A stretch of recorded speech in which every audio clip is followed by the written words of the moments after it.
ଆଜି ଆମେ ଗପ ଶୁଣିବା। କି ଗପ? ଡାମରା ଆଉ କାଉର ଗପ। କି ଗପ? ଡାମରା କାଉର। ଗୋଟେ କାଉ ଗୋଟେ କାଉ ଥିଲା। ସିଏ ଏଗର ସେଗର ବୁଲି ନାଇକି ଲୋକମାନେ ଚାଉଳ ରୁଟି କ'ଣ କ'ଣ ଶୁଖଉଥିଲେ ସେଟା ଗୋଟେ ନେଇକି ଆଉ ଗୋଟେ ଚାଉଳ ଉପରେ ନେଇକି ବସି ଖାଉଥିଲା। ସେ ଜଣେ ଖାଇବା ପାଇଁ ଭଲ ପାଉନଥିଲା, ସେଟା ପାଇଁ ତାଙ୍କ ସାଙ୍ଗସାଥି ମାନଙ୍କୁ ଡାକି ମିଳିମିଶି ଖାଉଥିଲେ। କେମିତି ଖାଉଥିଲେ?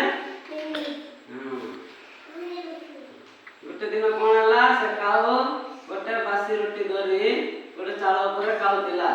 ଦୁଇଟା କାଉ ଆସିଲେ, ସେ ତାଙ୍କେ ଦୁହିଁଙ୍କୁ ଝଗଡ଼ା ଝଗଡ଼ି ହେଇ ସେ ବାସି ରୁଟିକୁ ତମ୍ପାକୁ ଦେଇ ଖାଉଥିଲେ।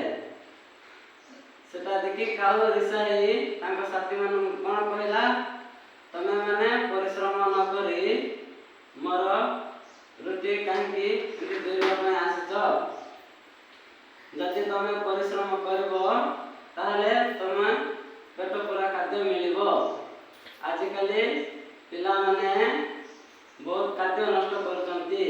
ମା ମାନେ ମଧ୍ୟ ନାଳ ନର୍ଦ୍ଦମାରେ ତାଙ୍କର ପିଲାମାନଙ୍କ ଖାଦ୍ୟ ସବୁ ଫୋପାଡ଼ି ଦେଉଛନ୍ତି।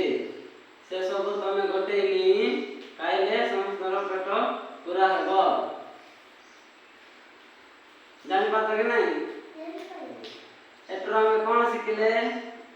ପରିଶ୍ରମ ନ କଲେ ଆମର ପେଟ ପୁରିବ ନାହିଁ। ଜାଣିଲ?